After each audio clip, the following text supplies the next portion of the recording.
Baiklah, assalamualaikum warahmatullahi wabarakatuh. Alhamdulillahirabbil alamin. Assalatu wassalamu ala asrofil anbiya'i wal mursalin wa ala alihi washabihi ajmain, amma ba'du. Baiklah, di sini kami dari kelompok 5 yang beranggotakan saya sendiri sebagai moderator, yaitu Leo Saputra, Lele Esnar Hotipa, dan Niswatun Dania. Di sini kami akan mempresentasikan makalah kami yang berjudul Musaqah, Muzara'ah, dan Mukhabarah al-Sufa'ah. Dan adapun susunan acara pada hari ini, yaitu yang pertama membaca doa, yang kedua membuka jalannya presentasi pada hari ini, dan yang ketiga pemateri, dan yang keempat yaitu penutup. Baiklah, sebelum kita membuka jalannya presentasi pada hari ini, marilah kita berdoa dan menurut kepercayaan dan agama masing-masing. Berdoa dimulai. Selesai. Dan yang kedua yaitu pembukaan. Marilah kita membuka presentasi pada hari ini dengan melepaskan basmalah. Bismillahirrahmanirrahim. Dan yang ketiga yaitu pemateri. Dan untuk pemateri pertama, saya persilakan. Assalamualaikum warahmatullahi wabarakatuh. Sebelumnya saya ucapkan terima kasih kepada Leo Saputra selaku moderator di kelompok 5 ini. Di sini saya Niswatun Dania. Mohon izin untuk memaparkan materi bab pertama, yaitu tentang musaqah. Yang pertama, kita akan membahas pengertian dan dasar hukum musaqah itu sendiri.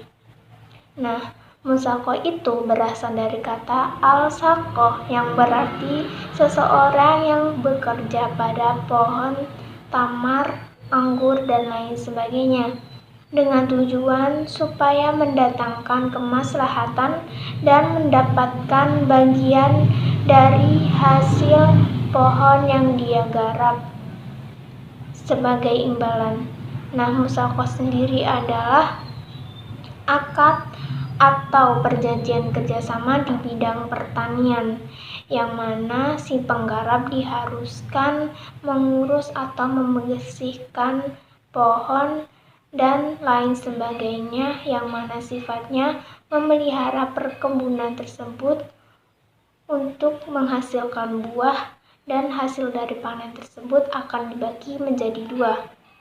Selanjutnya, dasar hukum musaqah itu sendiri didasarkan atas ijma atau kesepakatan ulama, yang mana dia dihukumi mubah atau diperbolehkan untuk melakukannya. Dikarenakan musaqah sendiri merupakan suatu transaksi yang sangat dibutuhkan oleh umat untuk memenuhi kebutuhan hidup sehari-hari dan sebagai sosial antar sesama manusia dengan jalan memberikan pekerjaan kepada mereka yang membutuhkannya atau yang kurang mampu. Poin yang kedua, kita akan membahas tentang rukun dan syarat-syarat musaqah. Rukun musaqah sendiri menurut jumhur ulama yang terdiri dari ulama Malikiyah, Syafi'iyah, dan Hanabilah itu harus memenuhi 5 rukun. Yang pertama yaitu sighat atau ucapan ijab dan qabul. Yang kedua adalah 2 orang atau pihak yang akan berakad. Yang ketiga yaitu tanah yang akan dijadikan objek musaqah. Yang keempat yaitu tentang usaha yang akan dilakukan si penggarap. Dan yang kelima adalah tentang ketentuan mengenai pembagian hasil musaqah. Selanjutnya syarat-syarat musaqah itu pun ada 5. Yang pertama yaitu ahli dalam akad. Yang kedua tentang memaparkan bagian si penggarap, dan yang ketiga membebaskan si pemilik dari pohon, dengan artian bagian yang akan dimiliki dari hasil panen merupakan milik bersama. Yang keempat yaitu tentang hasil dari pohon tersebut dibagi menjadi 2, yaitu untuk si musaki dan untuk pemilik kebun. Dan yang kelima yaitu sampai batas akhir, yaitu menyeluruh sampai akhir, sampai pohon tersebut sudah berbuah dan sudah terjual. Yang ketiga yaitu musaqah yang diperbolehkan. Menurut Imam Abu Dawud, musaqah itu hanya diperbolehkan pada pohon kurma. Namun menurut Syafi'iyah, beliau berpendapat bahwa musaqah dapat dilakukan pada pohon anggur dan kurma. Sedangkan Imam Hanafiyah berpendapat semua pohon yang mempunyai akar ke dasar bumi itu dapat dimusaqahkan. Selanjutnya, Imam Malik pun turut berpendapat bahwa semua pohon yang memiliki akar kuat itu boleh dimusaqahkan, seperti contohnya delimah, tin, dan zaitun. Begitu pula untuk pohon yang memiliki akar kurang kuat, contohnya seperti semangka. Beliau berpendapat bahwa pohon tersebut tetap bisa dimusaqahkan, namun dengan catatan si pemilik perkebunan tersebut sudah tidak mampu untuk mengelola kebunnya sendiri sehingga ia memerlukan orang lain untuk mengurusnya.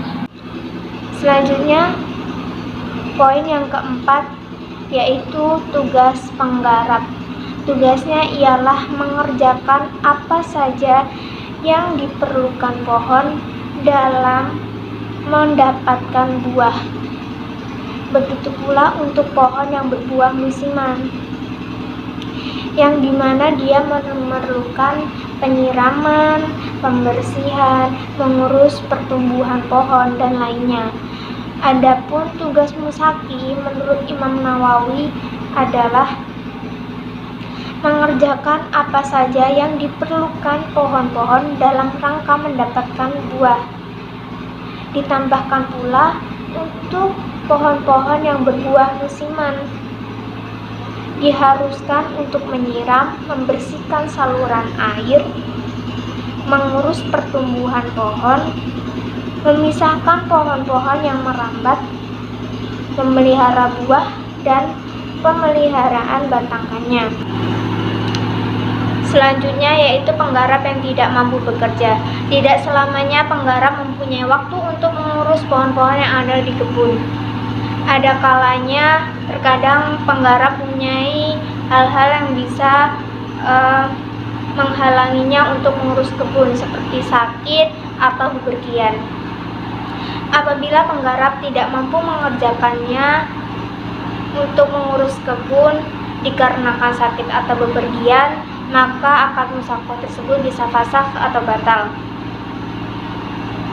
Apabila penggarap tidak mampu bekerja di perkebunannya, namun pohon tersebut sudah waktunya untuk penjualan buah, maka menurut Imam Malik, si penggarap wajib menyewa orang lain untuk menggantikan tugasnya mengurus perkebunan. Namun orang ini tidak akan mendapat bagian dalam musaqah, tapi dia akan dibayar oleh musaki atas perjanjian dilakukan di antara keduanya. Sedangkan menurut Imam Syafi'i, beliau berpendapat bahwa akad musaqah tersebut langsung batal apabila pengelola tidak lagi mampu untuk mengurus perkebunan. Adapun jika dari pihak pemilik perkebunan itu meninggal, maka si petani tetap wajib meneruskan tugasnya untuk mengurus perkebunannya. Selanjutnya, wafatnya salah seorang akid. Berakhirnya akad musaqah itu disebabkan 3 perkara. Yang pertama yaitu tenggang waktu dalam akad telah habis. Yang kedua, wafatnya salah seorang akid. Yang ketiga, ada uzur yang membuat salah satu pihak tidak dapat meneruskan akad musaqah. Dalam uzur ini, jumhur ulama terdapat perbedaan pendapat tentang musaqah tersebut boleh dilanjutkan atau menjadi fasakh atau batal. Namun Imam Malikiyah berpendapat bahwa musaqah adalah akad yang dapat diwariskan. Jadi, jika salah satu meninggal dunia, maka musaqah tersebut dapat dilanjutkan. dan tidak boleh dibatalkan hanya karena uzur dari pihak petani. Dan materi yang dapat saya paparkan, saya ucapkan terima kasih. Saya kembalikan kepada moderator. Saya akhiri. Wassalamualaikum warahmatullahi wabarakatuh. Baiklah, terima kasih kepada pemateri pertama yang telah menjelaskan materi bab 1. Baiklah, selanjutnya yaitu materi kedua. Materi kedua yang akan dibacakan oleh saya sendiri. Baiklah. Muzara'ah dan mukhabarah. Menurut bahasa, al-muzara'ah yang berarti tar al-zura'ah, melemparkan tanaman. Muzara'ah memiliki dua arti. Yang pertama, al-muzara'ah yang berarti tar al-zura'ah, melemparkan tanaman. Maksudnya adalah modal, al-butzar. Makna yang pertama adalah makna majas. Makna yang kedua adalah al-imbat, makna hakiki. Makna kedua ini berarti menumbuhkan. Secara istilah, muzara'ah adalah kerjasama pengolahan pertanian antara pemilik tanah dengan penggaraan tanah dengan perjanjian bagi hasil yang jumlahnya menurut kesepakatan bersama. Selanjutnya, jadi dapat disimpulkan pengertian muzara'ah adalah bentuk kerjasama antara pemilik sawah, tanah dan penggarap dengan perjanjian bahwa hasilnya akan dibagi antara pemilik tanah dengan penggarap menurut kesepakatan bersama. Sedangkan biaya dan benih tanaman berasal dari pihak penggarap. Dan seterusnya yaitu dasar hukum muzara'ah dan mukhabarah. Yang pertama itu dalil Al-Quran. Surat Al-Muzammil ayat 20 dan surat Al-Zukhruf ayat 32. Kedua ayat di atas menerangkan kepada kita bahwa Allah memberikan keluasan dan kebebasan kepada umatnya untuk bisa mencari rahmatnya dan karunia-Nya, untuk bisa tetap bertahan hidup di muka bumi. Dan selanjutnya dalil dari hadis. Barang siapa yang mempunyai tanah, hendaklah ia menanaminya atau hendaklah ia menyuruh saudaranya untuk menanaminya. Diriwayatkan oleh Ibnu Umar. Sesungguhnya Rasulullah SAW melakukan bisnis dan perdagangan dengan penduduk Kaibat untuk digarap dengan imbalan pembagian hasil berupa buah-buahan dan tanaman. Hadis riwayat Bukhari. Dan yang ketiga yaitu rukun dan syarat muzara'ah dan mukhabarah. Adapun rukun yang harus dipenuhi agar sahnya kerjasama muzara'ah dan mukhabarah sebagai berikut. Yang pertama yaitu pemilik tanah, dan yang kedua petani penggarap, yang ketiga ijab dan kabul, dan yang keempat objek al-muzara'ah yaitu manfaat tanah dan hasil kerja petani. Adapun syarat-syarat muzara'ah dan mukhabarah menurut jumhur ulama sebagai berikut. Yang pertama yaitu keduanya harus balas dan berakal. Dua orang yang berakan. Yang kedua itu syarat yang menyangkut benih harus jelas, sehingga benih yang ditanam itu jelas dan akan menghasilkan. Yang ketiga syarat atas tanah pertanian tersebut. Tanah itu boleh digarap dan menghasilkan. Batas-batas tanah itu jelas. Tanah itu diserahkan sepenuhnya kepada petani. Jika pemiliknya maka muzara'ah tidak sah. Yang keempat itu syarat yang menyangkut hasil panen. Pembagian hasil panen bagi masing-masing pihak harus jelas. Hasil itu benar-benar memiliki bersama, tidak ada pengsuan. Jangka waktu harus jelas karena kerjasama ini mengandung makna akad sewa-menyewa. Yang keempat yaitu hikmah muzara'ah dan mukhabarah. Terwujudnya kerjasama yang saling menguntungkan antara kedua belah pihak, terjadinya silaturahmi dan hilangnya jurang pemisah antara orang kaya sebagai tuan tanah dengan orang miskin sebagai penggarap. Selanjutnya yaitu turut membantu menyediakan lapangan pekerjaan kepada orang yang tidak memiliki modal usaha atau perkebunan dan sebagainya. Dan terus turut menciptakan pemerataan pendapat dan meningkatkan kesejahteraan. Mengikuti sunnah Rasulullah SAW termasuk perbuatan ibadah. Baiklah, itulah dari saya. Saya ucapkan terima kasih. Baiklah, untuk pemateri selanjutnya yaitu materi bab 3. Kepada pemateri, saya persilakan. Baik, terima kasih atas waktunya. Di sini saya akan meneruskan materi dari Leo Saputra, yaitu al-syuf'ah. Yang pertama, ada pengertian al-syuf'ah. Syuf'ah berasal dari kata syaf, yang berarti memadukan. Maksudnya adalah memadukan kepemilikan menjadi satu melalui akad jual beli. Sedangkan secara terminologi, syuf'ah adalah akad yang objeknya memindahkan hak milik kepada rekan syirkah sesuai harga pembelian untuk mencegah kemudaratan.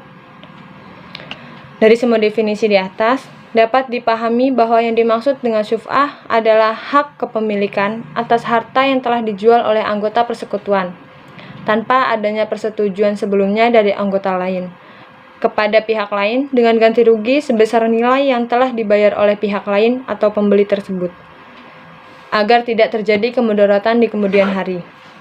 Dengan demikian, hak syuf'ah tidak berlaku bagi pihak yang bukan persekutuannya, dan syuf'ah akan gugur apabila sudah ada perizinan dari anggota persekutuan sebelum barang dijual. Selanjutnya ada yang kedua, rukun dan syarat Alkitab syuf'ah. Yang pertama, rukun-rukun syuf'ah yaitu yang A atau yang pertama, barang yang diambil atau sebagian yang sudah diambil. Syaratnya keadaan barang tidak bergerak. Adapun barang yang bergerak berarti dapat dipindahkan dan tidak berlaku padanya syuf'ah, melainkan dengan jalan mengikuti kepada yang tidak bergerak. Yang B, yang kedua, orang yang mengambil barang atau partner lama disyariatkan keadaannya orang yang tidak bersyariat pada zat yang diambil dan memiliki akan bagiannya. Maka tetangga tidak berhak mengambil syuf'ah menurut mazhab Syafi'i. Begitu juga yang bersyariat pada manfaat dan orang yang mempunyai hak pada harta wakaf. Yang C, yang ketiga, yang dipaksa atau partner baru. Syaratnya, keadaan barang dimilikinya dengan jalan bertukar, bukan dengan jalan pusaka atau wasiat ataupun pemberian. Nah, selanjutnya ada syarat-syarat as-syuf'ah antara lain. Yang A, yang pertama, barang yang disyuf'ahkan berbentuk barang tak bergerak, seperti tanah, rumah, dan yang berkaitan dengannya secara tetap. Misalnya, tanaman, bangunan, pintu-pintu, atap-atap rumah, dan semua yang termasuk dalam penjualan pada saat dilepas.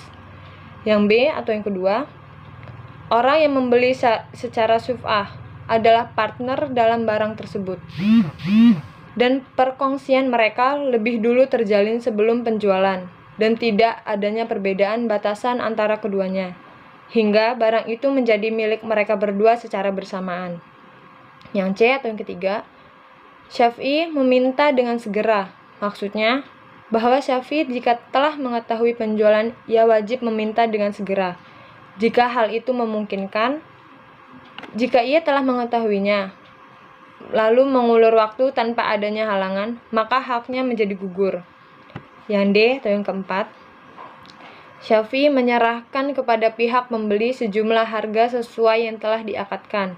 Kemudian, Syafi'i mengambil syuf'ah harga yang sama. Apabila jual itu mitslian atau dengan suatu nilai yang dihargakan. Yang ketiga, ada pewarisan al-syuf'ah. Imam Malik dan Syafi'i berpendapat bahwa syuf'ah dapat diwariskan dan tidak batal karena kematian. Apabila seorang memperoleh hak syuf'ah, kemudian ia meninggal dunia sebelum hak itu atau ia sudah mengetahuinya lalu meninggal dunia sebelum sempat mewariskan haknya itu kepada ahli waris, maka hukumnya dianalogikan dengan kasus yang sama dalam persoalan harta benda. Imam Ahmad mengatakan, tidak diwariskan, kecuali jika mayit menuntutnya.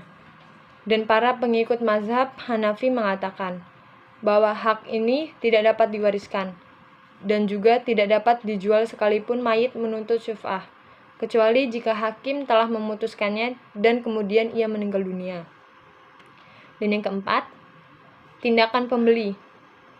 Tindakan pembeli terhadap harta sebagai Syafi'i menerima syuf'ah dinyatakan sah karena ia bertindak terhadap miliknya. Jika suatu ketika pembeli menjualnya lagi kepada orang lain, Syafi'i berhak melakukan syuf'ah terhadap salah satu dari dua penjualan.